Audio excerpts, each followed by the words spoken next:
আসসালামু আলাইকুম। আমি মোহাম্মদ শাহাদত হোসাইন। GIS এর নতুন টিউটোরিয়ালে সবাইকে স্বাগতম। আজকে টিউটোরিয়ালে আমরা দেখব কিভাবে জিপিএস ভ্যালু সরাসরি আমরা আর্ক ম্যাপে ইনপুট করতে পারবো। গত টিউটোরিয়ালে আমরা এটা নিয়ে কাজ করতেছিলাম, কিন্তু সেখানে ডাটাটা প্রসেস করা পর্যন্ত রেখে দিয়েছি। এবার প্রসেস করা ডাটাকে আমরা কিভাবে সরাসরি ইনপুট করতে পারবো সেটা আজকে দেখব। তো গত যে টিউটোরিয়াল ছিল সেখানে যে প্রসেস করা ডাটাটা ছিল সেখানে সামান্য একটু সমস্যার কারণে ওটাকে নতুন করে সেভ করতে হবে। তো সমস্যাটা কি সেটা আমি বলে দিচ্ছি এখনই। তো এটা ছিল গত টিউটোরিয়ালের যে সেভ করাটা সেটা, কিন্তু এখানে কিছু সমস্যা আছে। সেটা হলো যে আমাদের ডাটাটা একদম 2 থেকে 3টা রো এর নিচে অবস্থিত, যার কারণে সমস্যা হচ্ছে। আবার এখানে এই ভ্যালুগুলো রয়ে গেছে। তো এটাকে আমরা ঠিক করতে পারি। জাস্ট এটাকে আমরা ক্লিক করে একটু কন্ট্রোল সি দিয়ে কপি করে নিয়ে নতুন একটা শীট 3 হিসেবে খুলি। খোলার পরে এবার এখানে জাস্ট কন্ট্রোল ভি করে পেস্ট করে দিই।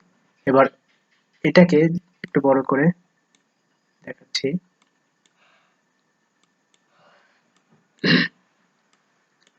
হয়ে গেছে। এবার জাস্ট এই উপরের যে রোটা ছিল এটাকে আমরা ডিলিট করে দিই।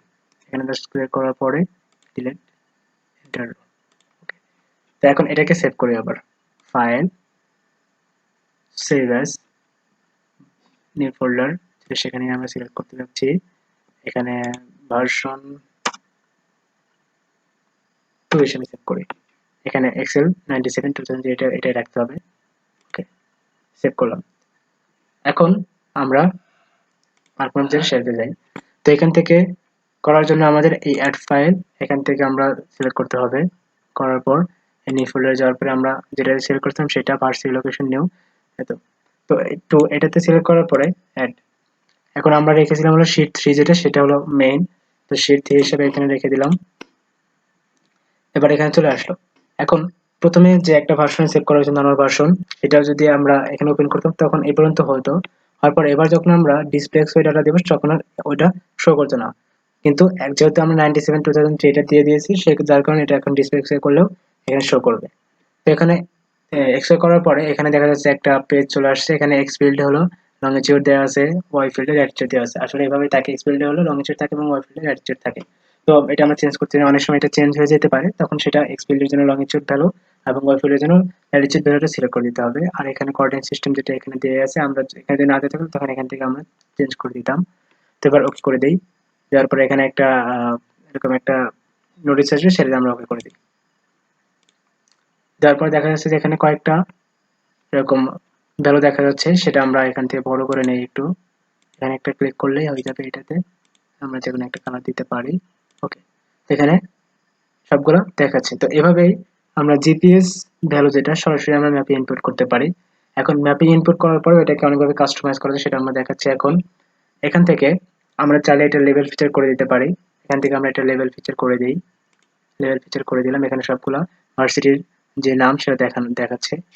তো এখন আমরা যদি চাই, যেহেতু আমাদের ওখানে যে মেন সিটি ছিল তাদের এরিয়া এবং স্টুডেন্ট সংখ্যা সেটা দেওয়া ছিল, আমরা যদি চাই যে আমাদের স্টুডেন্ট সংখ্যা অনুসারে এদের যে এখানে যে সাইনগুলো আছে বা যে সাইনগুলো আছে সেটা কিভাবে চেঞ্জ হবে সেটা আমরা ওখানে সিলেক্ট করে দিতে পারি। যে স্টুডেন্ট অনুসারে যেখানে স্টুডেন্ট কম সেখানে একটু ছোট হবে, যেখানে স্টুডেন্ট বেশি সেখানে একটু বড় হবে, সেটা স্টুডেন্ট সংখ্যা অনুসারে এটা পরিবর্তন হবে, সেটা আমরা করতে পারি।